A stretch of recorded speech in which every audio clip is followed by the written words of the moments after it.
Hello साथियों, नमस्कार।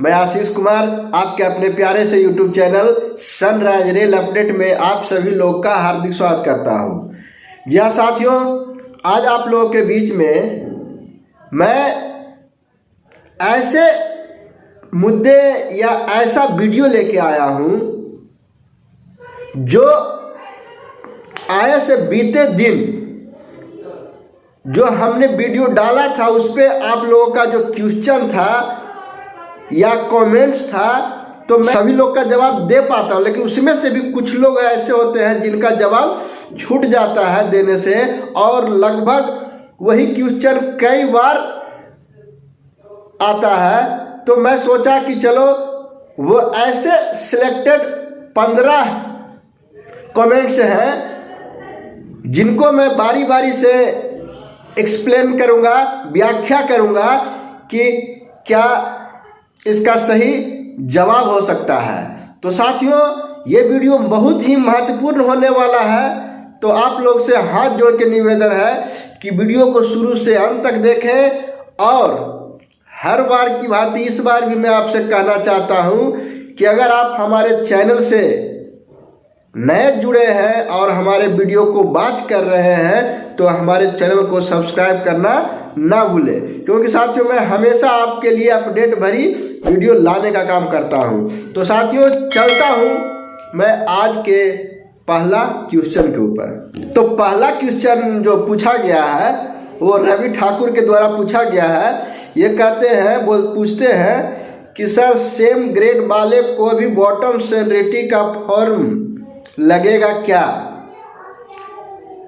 ये कह रहे हैं कि क्या सेम ग्रेड पे वाले को भी बॉटम सेनियरिटी देना पड़ेगा?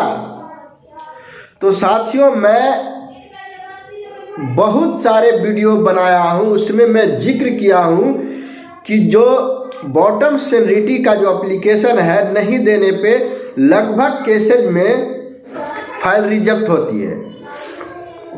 तो आपको मानते हैं कि ग्रेड पे सेम है, डिपार्टमेंट अलग होगा, आपका जो डेट ऑफ अपॉइंटमेंट है वो अलग होगा, तो उसके लिए आपको बॉटम सेनियरिटी देना बहुत जरूरी है। तो इस बात को ध्यान रखें। चलिए अगला क्वेश्चन की ओर बढ़ते हैं। बादल विश्वकर्मा जी कहते हैं कि सेंट्रल रेलवे में नो बैग के नाम से कौन सा फॉर्म मांग रहा है? देखिए ये कह रहे हैं कि सेंट्रल रेलवे में मतलब सिया रेलवे मुंबई में कोई बैग ट्रैकिंग का फॉर्म है वो मांग रहा है। तो साथियों मैं आपको बताना चाहता हूं कि ये जो बैग ट्रैकिंग का फॉर्म होता है वो फॉर्म इसलिए मांगा जाता है कि आप बैक ट्रैकिंग का मतलब ही होता है कि आप जब म्यूचुअल लगा रहे हैं तो वापस अपने इरादे और वापस उस डिवीजन में नहीं आएंगे। क्योंकि बहुत सारा साथियों होता है कि म्यूचुअल लगाने को लगा देते हैं, तो प्रक्रिया होते हुए आप कैंसिल करना चाहते हैं, जब एनओसी मिल जाता है उसके बाद भी कहते हैं कि मुझे कैंसिल करना है। तो इसलिए ये फॉर्म है वो याद दिलाता है कि आपने शपथ पत्र दिया है नो बैक ट्रैकिंग का, कि मैं अब किसी भी कीमत पे म्यूचुअल का एनओसी या अप्रूवल होने के बाद मैं वापस नहीं आऊँगा, या तो फिर उसके बाद भी साथ साथ में उस डिवीज़न में मैं ट्रांसफ़र वापस नहीं आऊँगा। इसके लिए नो बैक ट्रैकिंग का फॉर्म मांगा जा रहा है। नो बैक ट्रैकिंग फॉर्म का जो एप्लीकेशन है उसका भी वीडियो मैं बना चुका हूं, अगर नहीं देखे हैं तो आप उसे जाके बात करें। अगला क्वेश्चन की ओर बढ़ते हैं। ये पूछते हैं रंजीत महतो जी, कहते हैं कि आप अपना नंबर दीजिए सर, आपसे बात करना है। तो साथियों मैं आप लोगों से बार बार कहता हूं कि मैं अपना जो नंबर है वो मैं बहुत सारे वीडियो में अपलोड कर चुका हूं। तो आप जो ट्रांसफ़र वाली वीडियो है उससे आप नंबर निकाल सकते हैं, क्योंकि बहुत सा कि मैं एक व्हाट्सएप ग्रुप चलाता हूं वो नंबर आप नोट कर लीजिएगा और चैनल को सब्सक्राइब किए हुए रहिएगा तभी उनको ग्रुप में ऐड किया जाएगा, अन्यथा नहीं किया जाएगा। तो लिखिए हमारा व्हाट्सअप नंबर 7979733708। एक बार फिर से सुन लीजिएगा 7979733708। ये नंबर पे आप अपना नाम, पोस्ट, डिवीज़न सेंड कीजिएगा और चैनल को सबसे पहले सब्सक्राइब कर लीजिएगा, उसके बाद ही आप ग्रुप में ऐड किए जाएंगे। तो ये हो गया। अगला क्वेश्चन की ओर चलते हैं। ये आर्यन जी पूछते हैं कि सर क्या ग्रुप डी में हेल्पर ईडब्ल्यूएस कैटेगरी से SC ST कैटेगरी का म्यूचुअल हो सकता है क्या? तो साथियों, कैटेगरी के ऊपर भी मैं बहुत सारा वीडियो बना चुका हूं, लेकिन फिर भी मैं बताता हूं कि अगर डायरेक्ट भर्ती है RRB RRC से तो किसी के साथ लेवल 1 में म्यूचुअल संभव है। चलिए अब आगे की क्वेश्चन की ओर बढ़ता हूं। ये विश्वेंद्रा सिंह पूछते हैं, ये कहते हैं म्यूचुअल ट्रांसफर लेने के बाद TA कौन सा जोन देगा, पुराना जोन या न्यू जोन? साथियों, बहुत ही महत्वपूर्ण क्वेश्चन है। जी हाँ साथियों, बहुत ही महत्वपूर्ण क्वेश्चन है कि जब मैं ट्रांसफ़र हो जाता हूं तो किसी प्रकार का TA है, OT है, वो कौन देगा? तो अगर उस डिवीज़न में है, जब तक आपको अगर अप्लाई कर दिए हैं मिल गया तो ठीक है, नहीं मिलता है और आपकी ट्रांसफ़र हो रही है, तो जब आप स्पेयर होके आते हैं अपने स्टेशन से, तो वहाँ पे वो लेटर पे आप लिखवा लीजिएगा कि हमारे पास इतना इतना TA OT ड्यू है, क्लेम है, वहाँ से नोट ड्यूज और आप साइन मुहर के साथ लाइएगा और जिस डिवीज़न में आइएगा उस डिवीज़न में आप अप्लाई कीजिएगा, आपको वो मिल जाएगा। क्योंकि सेंट्रल सरकार का जॉब है तो कहीं का कहीं भी लिया जा सकता है। चलिए अब आगे क्वेश्चन बढ़ते हैं। ये है विपिन टोपो जी। ये पूछते हैं टेक्नीशियन के लिए ट्रेड सेम होना चाहिए क्या? तो साथियों, मैं आपको बताना चाहता हूं कि लेवल 1 कर्मचारी ही एक ऐसे कर्मचारी हैं जो किसी भी डिपार्टमेंट के साथ म्यूचुअल ले सकते हैं, अन्यथा फिर सेम डिपार्टमेंट चाहिए। तो टेक्नीशियन के लिए अगर आप मैकेनिकल के टेक्नीशियन हैं तो मैकेनिकल के साथ म्यूचुअल होगा, इलेक्ट्रिकल के हैं तो इलेक्ट्रिकल का होगा, और TRD का है तो TRD के साथ होगा। इस बात को ध्यान दीजिए कि सेम डिपार्टमेंट में ही होगा। चलिए अब आगे के क्वेश्चन को चलते हैं। ये दिलेश उदपरे जी पूछते हैं कि क्या रिजेक्टेड के बाद रिटर्न हो सकता है? तो साथियों, मैं आपको बताना चाहता हूं कि HRMS म्यूचुअल ट्रांसफ़र या ऑन रिक्वेस्ट किसी तरह के ट्रांसफ़र को अगर फाइल आपका रिजेक्ट हो जाता है तो फिर से आपको न्यू एप्लीकेशन अप्लाई करना पड़ेगा, ना कि वो रिटर्न होगा। इस बात के ध्यान दें। आगे क्वेश्चन क्यों चलते हैं। पूछते हैं राजपुताना जी। ये कहते हैं कि मेरा फाइल सीनियर DPO के पास है, क्या म्यूचुअल ट्रांसफ़र कैंसिल हो सकता है? देखिए साथियों,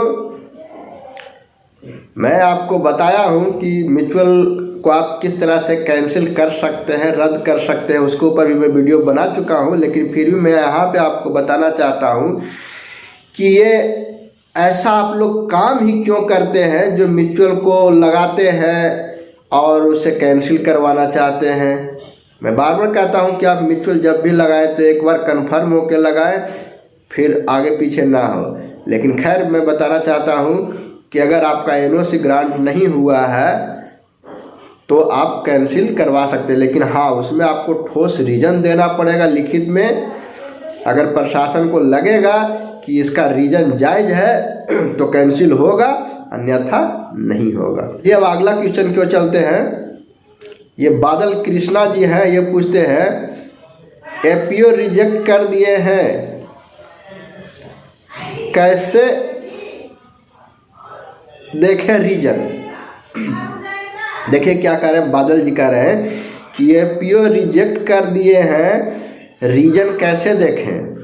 तो इसके लिए भी मैं आपको वीडियो बना चुका हूं कि रीजन को कैसे देखते हैं, लेकिन फिर यहाँ बताना चाहता हूँ कि आप दूसरे के आईडी पे जाके रिसाइन के ऑप्शन में जाने के बाद आप अपना म्यूचुअल नंबर है वो डालिएगा तो आपका डिटेल उसमें दिख जाएगा और किस रीजन से आपका रिजेक्ट हुआ है वो भी आपको दिख जाएगा। तो चलिए चलते हैं अगले क्वेश्चन की ओर। सर मैंने अपना टिकट नंबर नहीं डाला म्यूचुअल ट्रांसफ़र एप्लीकेशन में, मेरा टिकट नंबर होता है यार्ड में, फॉरम ब्रांच ऑफिसर के पास से आगे है, कोई प्रॉब्लम तो नहीं हो क्या टिकट नंबर से रिलेटेड? देखिए राजपुताना जी, जो टिकट नंबर होता है वो ऐसे जगह के लिए जारी होता है जहाँ पे बहुत सारे कर्मचारी काम करते हैं, यार्ड हो गया, आपका वर्कशॉप हो गया, वहाँ पे टिकट नंबर जारी किया जाता है। आपकी पहचान टिकट नंबर से ही किया जाता है, क्योंकि एक ही नाम के हो सकते हैं कि वहाँ पे 2 कर्मचारी हो, तो कैसे डिनोट करेंगे? तो टिकट नंबर होता है जो अलग अलग होता है, उसी से डिनोट किया जाता है। लेकिन अगर आप डाले हैं तो ठीक है, नहीं डाले तो उससे उतना दिक्कत नहीं होगा, आप निश्चिंत रहें। ये अगला क्वेश्चन क्यों चलते हैं, ये पूछते हैं मनोज यादव। ये पूछते हैं सर दोनों एम्प्लॉय RRB से टेक्नीशियन 3 कैटेगरी सेम है तो दोनों को बॉटम सीनियरिटी लिखना पड़ेगा क्या? हाँ, अब बॉटम सीनियरिटी का एप्लीकेशन लगाइए, क्योंकि यहाँ सीनियरिटी आपका कुछ था, वहाँ सीनियरिटी कुछ था, इसके लिए आपको बॉटम सीनियरिटी देना मस्ट है, ज़रूरी है। अब आगे क्वेश्चन की ओर बढ़ते हैं। तरुण जी पूछते हैं सेम डिवीज़न में डिफरेंट डिपार्टमेंट का म्यूचुअल ट्रांसफ़र होता है या नहीं, कैटेगरी चेंज रिक्वेस्ट डालने पर ही? देखिए ये बहुत बड़ा महत्वपूर्ण क्वेश्चन है और इसके ऊपर भी मैं आपको वीडियो बना रखा हूँ कि सेम डिवीज़न में डिफरेंट कैटेगरी के साथ आप म्यूचुअल कैसे ले सकते हैं, लेकिन आप लोग वीडियो वॉच नहीं करते हैं, इसके लिए आप लोग को दिक्कत होती है। लेकिन मैं आपको बता देना चाहता हूँ फिर भी कि आप अपने डिवीज़न में पता करें कि ऑफलाइन हो रहा है या ऑनलाइन हो रहा है या तो नहीं हो रहा है। कुछ कुछ डिवीज़न में ऐसा है जहाँ पे कुछ दिनों के लिए रोक भी लगाया गया है। चलिए आगे क्वेश्चन क्यों चलते हैं। ये धर्मेंद्र पंडित जी हैं, ये क्वेश्चन बोले हैं सर आपका हर वीडियो वेरी अपडेट वाला होता है, आप हम लोग के लिए कितना मेहनत करते हैं ताकि हम लोग का ट्रांसफ़र हो जाए? श्री धर्मेंद्र जी, ये तो आपकी बड़प्पन है जो इस तरह से हमें मोटिवेट किए और ऐसा हमारे लिए शब्द बोले, उसके लिए मैं बहुत बहुत धन्यवाद देना चाहता हूँ आपको। और मैं आपको बताना चाहता हूँ कि मैं हमेशा आप लोगों के लिए कोशिश में रहता हूँ कि हर किसी को, हर परिवार को अपना घर मिल जाए, घर के पास आके जॉब करें ताकि आप परिवार के साथ खुश रहें और अच्छे से जॉब करें। इसके लिए हमारा कोशिश रहता है कि ज़्यादा से ज़्यादा आपको सुविधा प्रदान किया जाए। तो इसीलिए आप लोग हमारे चैनल को फॉलो करते रहें, सब्सक्राइब करते रहें और वीडियो देखते रहें। चलिए नेक्स्ट क्वेश्चन क्यों चलते हैं। ये आर्यन जी पूछते हैं, ये कहते हैं कि सर क्या ग्रुप डी में हेल्पर EWS कैटेगरी से SC कैटेगरी में म्यूचुअल करा सकते हैं? तो हाँ बिल्कुल होगा, लेवल 1 कर्मचारी हैं और आप अगर RRB से हैं तो आपका म्यूचुअल संभव है।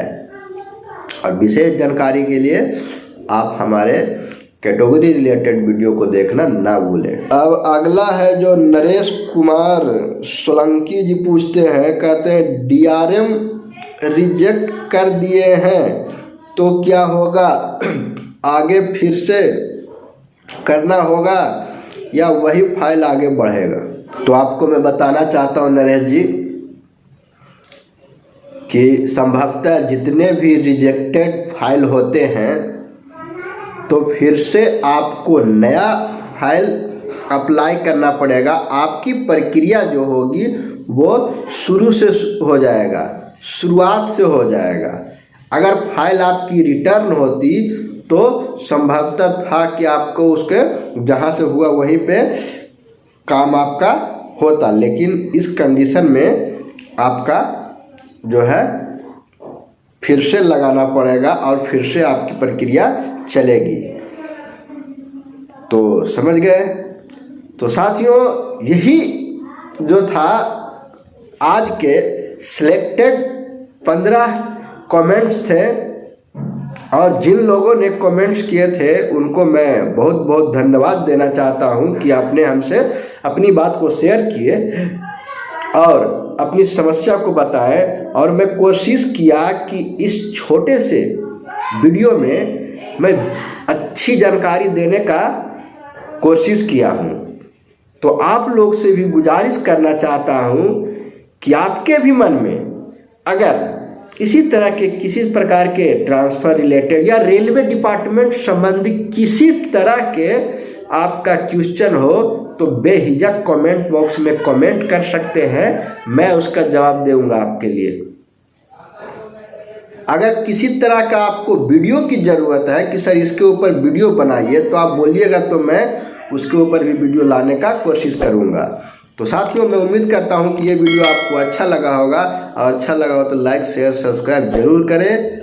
और मिलते हैं नेक्स्ट अपडेट भरी वीडियो में, तब तक धन्यवाद।